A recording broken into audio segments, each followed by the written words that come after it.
If you read Rich Dad, Poor Dad, my rich dad refused to pay me. He said the paycheck was one of the most damaging things you could take in your life. He says the moment you take a paycheck, you're an employee, and that's the mindset.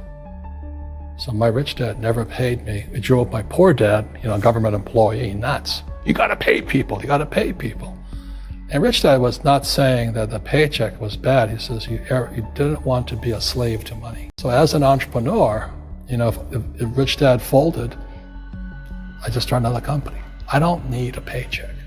I don't need anybody to take care of me. If my government doesn't like me, I move to another country because they need entrepreneurs there. So the entrepreneur is not so much the business. The entrepreneur is really the mindset and the skill sets and the different set of rules. You see, I don't operate, small business does not operate in the same rules as big business. Entrepreneur is a mindset first, a skill set, and rules. And depending upon whether you're an employee or a small business, the rules are different. The mindsets are different, the skill sets are different. Do the rich people cringe and say, don't tell them that, Robert? Yes.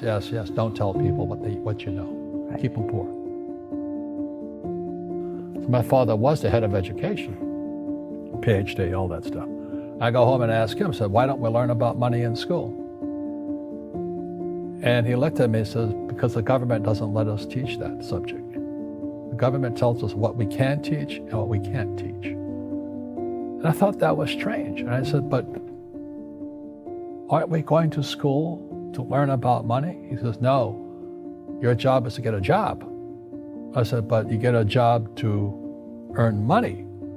He goes, no, you're supposed to just get a job. I went, no. Isn't the purpose of a job to earn money? He goes, you're correct. I said, so why don't I just learn about money? I can skip the job part, And he got flustered and he said, if you want to learn about money, why don't you ask your best friend's father about money?